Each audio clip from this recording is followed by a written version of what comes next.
Let the People Know is brought to you by the League of Women Voters of St. Louis County. We are a nonpartisan organization that encourages the informed and active participation of citizens in government. A healthy democracy needs educated voters. We work to let the people know, make the people care, help the people act. Good evening. This evening's program is part of an ongoing series of programs that the League has been doing concerning the expansion of Lambert St. Louis Airport.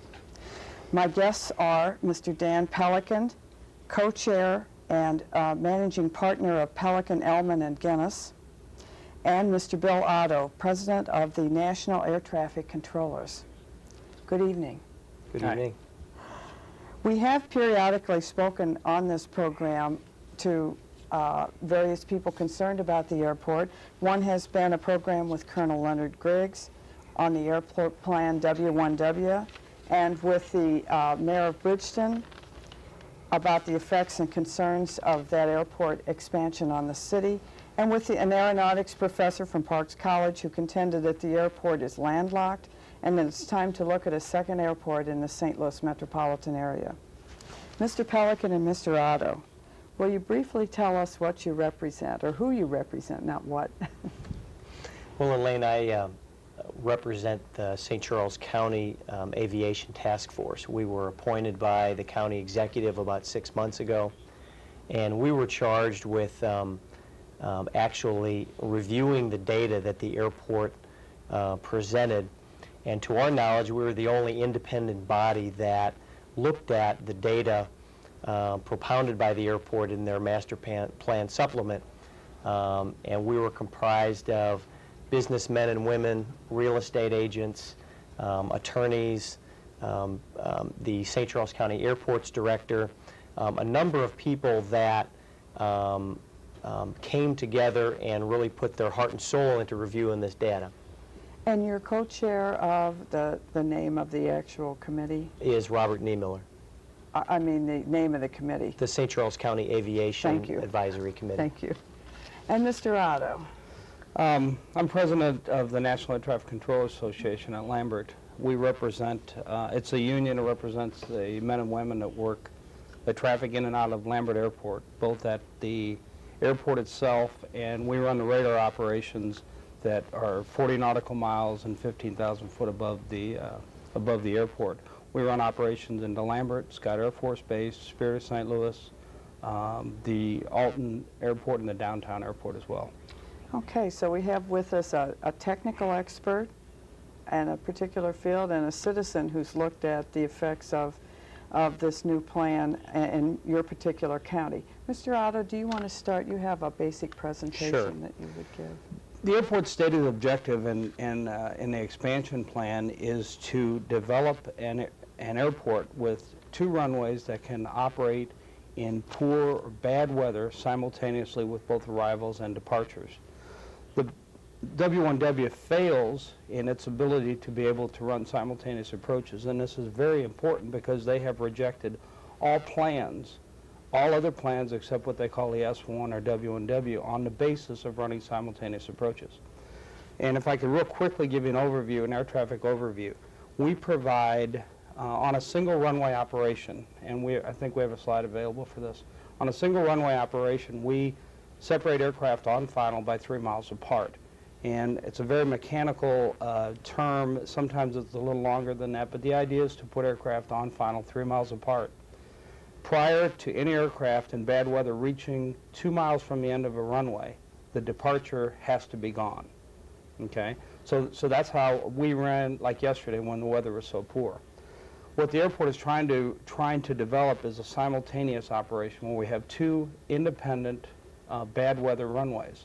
And the same process, the same technique is used. Aircraft are set up 3 miles apart. And again, a departure from a runway has to be away from the runway before the aircraft approaching that runway gets within 2 miles. And this is very significant the way this is developed. Both of these runways in the slide that we show operate independently, and under the proper guidelines, the proper procedures, can run both departures and arrivals without affecting each runway. And as you can tell, the airport acceptance rate here is 66 aircraft an hour on an arrival rate. We can generally do that on departures as well. We endorsed and asked back in the spring, the Air Traffic Control Association asked them to abandon all the other plans and to simply place a runway up north.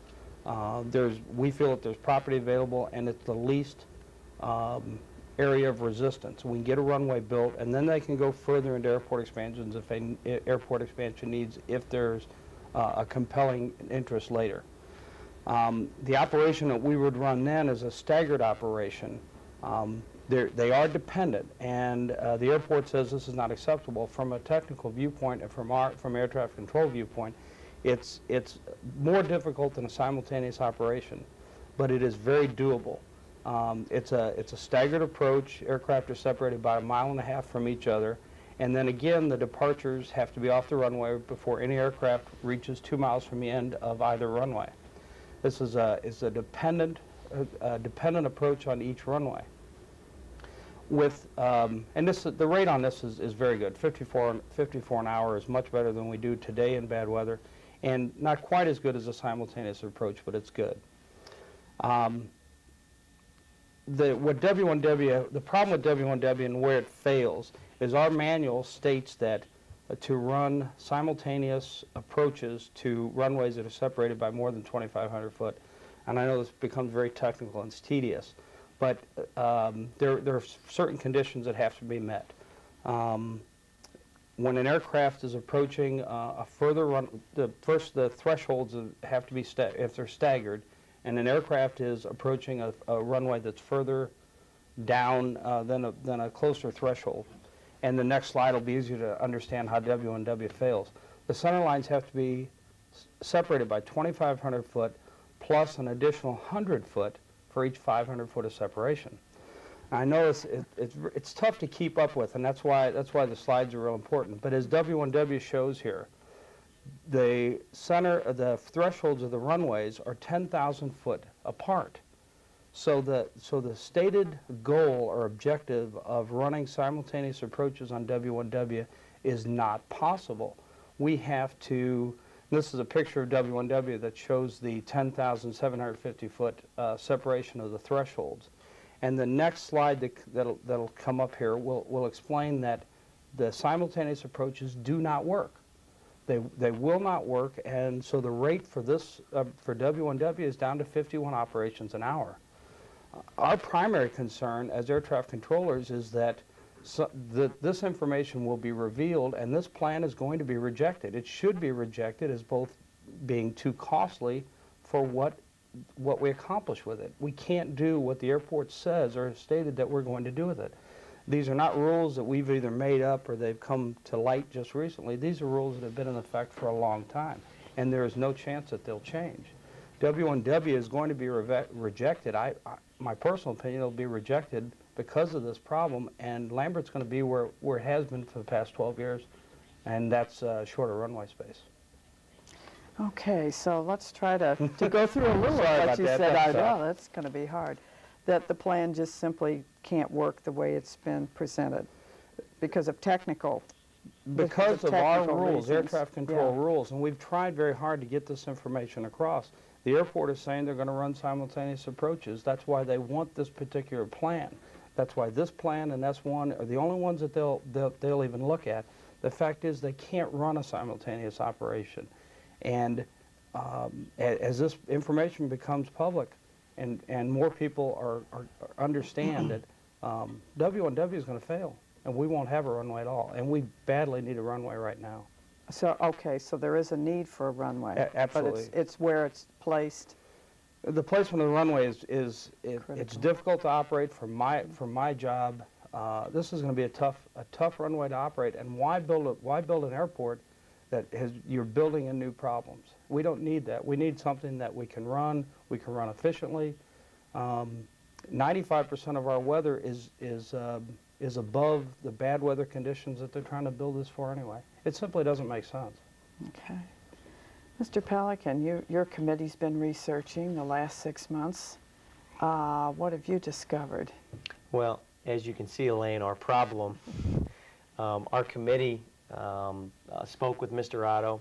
We spoke with the Lambert officials ad nauseum. on more than 2 occasions. We spoke with TWA and their officials. We spoke with many, many experts in the field. And we came to the conclusion as a committee that W1W is not acceptable for the region. And that was based on some of what Mr. Otto was saying, and also was based on significant safety concerns that other groups have brought to our attention. For example, the National Airline Pilots Association feels that a lot of what Lambert wants to accomplish with W1W compromises pilot safety, which of course compromises safety of people on the ground. Given all of those factors, our committee came to the conclusion that it will not work either. And we came to those conclusions before we even looked at the issue of noise, which everyone knows has been in the headlines. Our committee kept that out of our focus because what we wanted to get to was a sound decision based on the facts and based on operational quality of this runway configuration, based on safety and capacity, and the numbers just don't add up. Okay, so between what citizens basically have, and listening to experts, and what one of our experts says here is that there's a basic, the problem that W1W is flawed. Absolutely. That's correct. All right. You suggested, Mr. Otto, about going north. Those of us with geographical problems, north means parallel which runway, direction? that's probably the best. It's on the side of the airport that's opposite the terminal. Okay. Up by, there's some civilian hangars there, as well as the Aero Squadron, the restaurants up in that direction. Okay. Aero Squadron, that restaurant would have to be moved. The Robert Hyland actually several years ago came up with when he looked at the original F4 plan, and that was a terrible plan as well.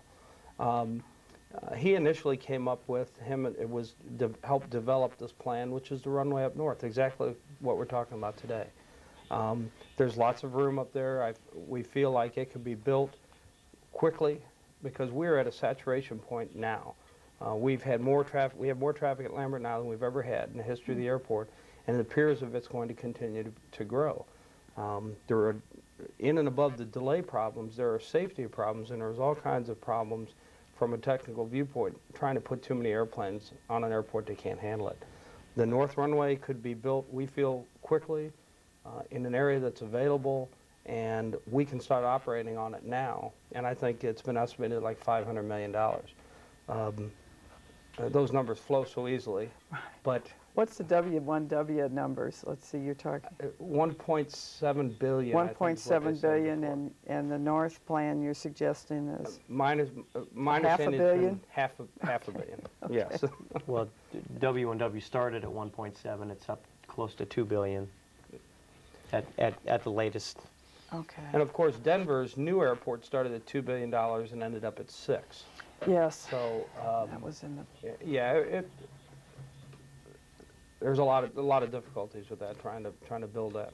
Okay, we're going to be back in a few minutes with our discussion on Lambert International Airport, the W1W plan.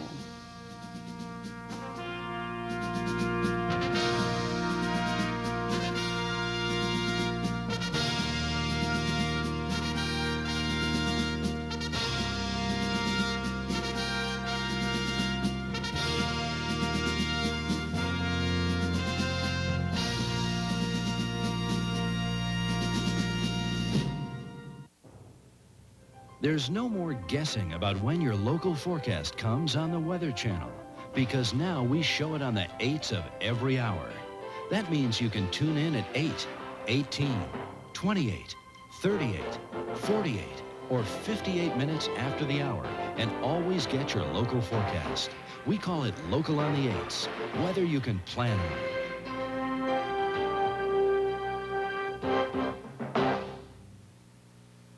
When injuries are a fact of life in the world of sports, you have to deal with it.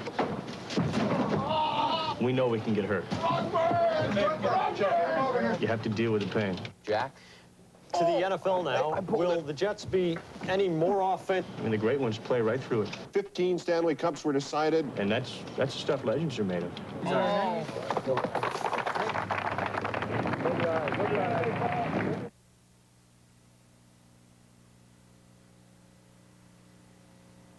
Hi, I'm Rena Sofer. I'm Suzanne Summers. I'm Marky Post. Marker. I'm Marion Ross. Dabney Coleman. Victoria Principal. Kelly Martin. Cheryl Ladd. Robert Hayes. All right, folks, here we go. Quiet, please. Slate up. Let's shoot it. Here we go. Action! Lifetime original Movies. Lifetime original movies. Cut. A new movie every month. Made for you. Where's that, please? Lifetime original movies made for you. Hi, I'm Candace Bergen. We all pay attention to candidates and issues at election time, but the issues we confront then, like health care, jobs, the economy, are important all the time. Stay involved in the political process. Contact your League of Women Voters for more information or become a member of the League. Remember, we get the government we deserve.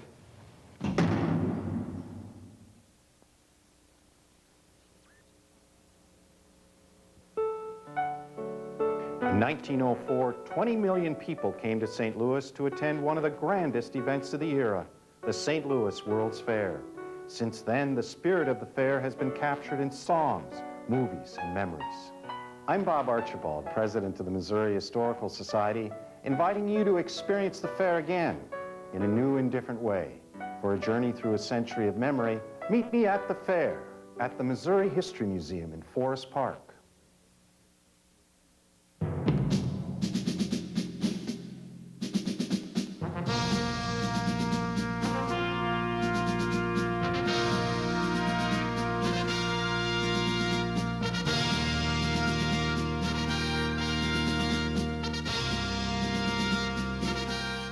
Welcome back. We're talking about the airport and W1W.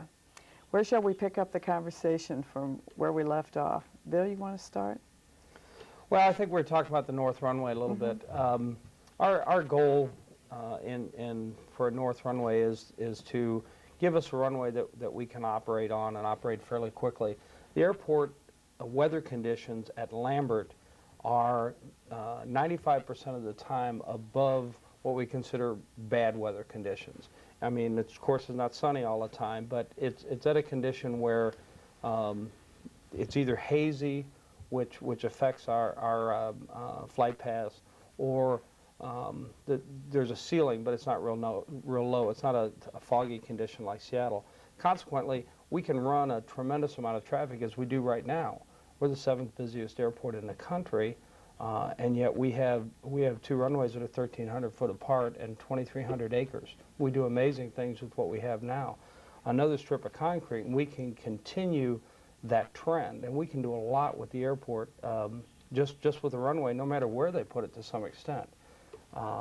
We sort of got involved in this because of the complicated ways that the airport was proposing to use another runway that they built, and that's W1W. You know, when you stick a runway away from the basic airport environment, it just makes our job more difficult. We don't need a more difficult job. The ideal configuration for an airport design that was presented to us, Elaine, was to have 4 parallel runways. And right now, Lambert has 2. So the ideal design would be to put 2 additional parallel runways south of the terminal. One of the proposals on the table is the S1 proposal, which the FAA has agreed to take a look at. Well, that would put 1 additional parallel runway south of the airport. With W1W, they're putting a runway actually west of the current runways, and that creates operational difficulties, as Mr. Otto was discussing. The process, Elaine, has been extremely difficult for our committee because of the obstacles we've had to overcome just to get information and to try to have an impact on problems that we found as we went through the data. For example, there were significant safety problems that were presented to us concerning W1W. The runway protection zones, the areas that are at the end of each runway, which are designed for planes that overshoot the runway or land too short, where 95% of all aircraft accidents occur. There's significant problems with both runway protection zones with W1W. There's a TWA airline hangar in the eastern RPZ, if you will, for W1W. Interstate 70 will travel through the eastern RPZ of W1W, and the western RPZ of W1W has a significant grade problem. The level of the ground slopes down into the floodplain, which creates operational and potential safety hazards. I get the feeling somehow that no matter how it's expanded, we're going to be driving our cars under airplanes like they do up at O'Hare. Can you picture for me or for us what we're talking about when we're talking about all the different expansions, the way it could go? Well, the Airline Pilots Association has endorsed this S1, which technically, from our point of view, is the superior expansion plan. And that would place a runway south of the Highway 70 or over the highway would be ideal. Any place that's 2,500 foot south and the thresholds are within the parameters allow us to run independent operation. That's, I mean, there'd be no arguing. I wouldn't be here today except telling you what a great plan it would be. And with that in mind, then the community has to decide whether or not they want that there, whether they're willing to give up the homes or whether they're willing to do what needs to be done to allow expansion like that. There's a whole series of proposals that have been made. One of them was to do nothing and let Scott Air Force Base, which is mid-America, be in a position to take some of the traffic to maybe a Southwest or one of the independent airlines could start moving over to there. The F4 plan that was proposed in 1989 is the same plan we're looking at right now with W1W. Only at that time they were proposing to build the runways, the new runways, on top of our current runways while we ran operations.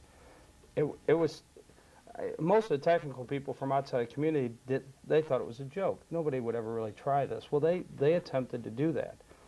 W1W has all the problems of F4, including a little bit more, because ground flow operations on this particular runway are severely limited, and it appears as if we're going to have to cross runways to get down to another end to cross another runway to get to the new runway. I know it's kind of complicated, but isn't there enough room in front of the terminal to taxi side by side to get down to the new runway? From an air traffic control viewpoint, what I feel will happen is when they start building this runway, these problems that exist now, if they were to build W1W, the problems we know are there will be solved, kind of. They'll tear out gates that we need to operate aircraft. They'll tell the communities we're going to fly in the areas we didn't think we were going to fly because the air traffic controllers have to do that. Well, we want to make sure everybody understands we're going to do that. We're going to fly in areas where they say we're not going to fly with W1W. Either that or we're going to be where we are right now, and that is an extremely limited operation at Lambert Airport. And Elaine, that presents a significant problem for our committee because a lot of what's been presented to us by the airport officials are, especially in terms of noise as it will affect St. Charles, is well, you know, we're going to follow these very strict flight paths. In other words, when we get to the river, we're going to immediately turn south down the Missouri River, so the number of flights over St. Charles will be greatly minimized, which means that noise will not increase and not be a problem. And then our committee meets with people like Mr. Otto and other experts that say, well, that just can't be done or it won't be done. And that's where our questions weren't being answered, and it was obvious that the claims the airport authority was making were not going to be fulfilled. Oh, so you have a credibility problem along with some other problems with that plan. The data speak to a credibility problem. Okay. The one issue here that I'd like to touch on just lightly from our viewpoint is that, and the best way to describe it is, as air traffic controllers, we operate a piece of equipment, a piece of machinery that generates noise. And we've presented this to the people who are discussing noise as a key factor. There's nothing we can do about noise. As air traffic controllers, we operate a piece of equipment that the only way to limit the noise is to limit the operations. And we've tried to make that real clear. You can put noise in certain areas if the airport itself directs us to do it. And they have the authority. The airport could direct the controllers not to put airplanes in an area or to place them in an area where they would have the least effect in a community. However, to do that, there are drawbacks to that, because depending on the operation, it could limit how we utilize the airport.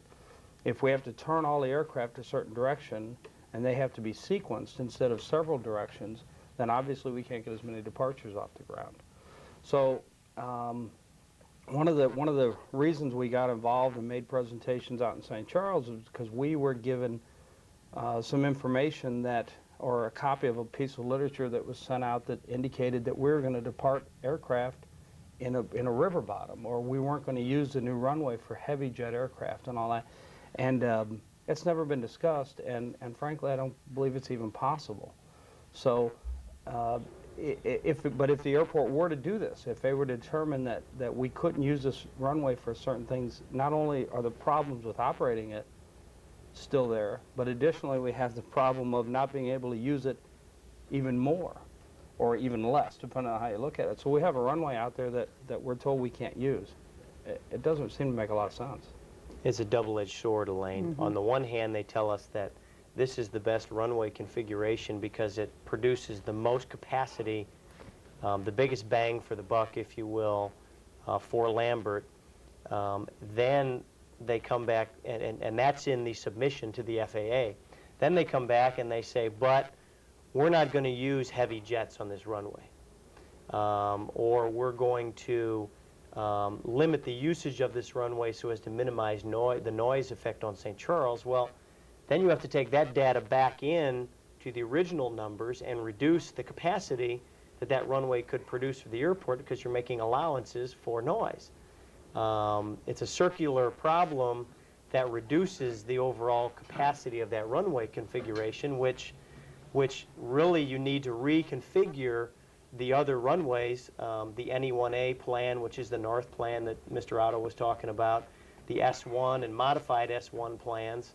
Those really need to be looked at again with the lower capacity numbers now for W1W. All right, let's just get a few things down, even though we've had 3 programs on this. Who owns the airport? City of St. Louis. City of St. Louis. Who will pass on the plan or not pass on the eventual? Well, the City of St. Louis has presented a plan. The FAA is merely going to say whether or not they can go forward with that plan. Okay. The FAA's decision will not be whether or not this is a good plan. The FAA's decision will be based on the information presented to them from the city, and the FAA will allow it to be built if there are not safety considerations or safety problems with them. If there are safety problems, they'll work them out. Okay. So the FAA's review of this plan is basically they're going to approve the plan. Okay. And if there's problems, they'll fix them. All right, we have come to the end of our half hour, and it went by very quickly. Thank you both, Mr. Pelikan and Mr. Otto, for talking to us. I would suggest that if you have any further questions, that you can call the numbers that you've seen tonight, call the airport, call the City of St. Louis, call the County of St. Charles. There are lots of places where you can get more information. Thank you and good evening.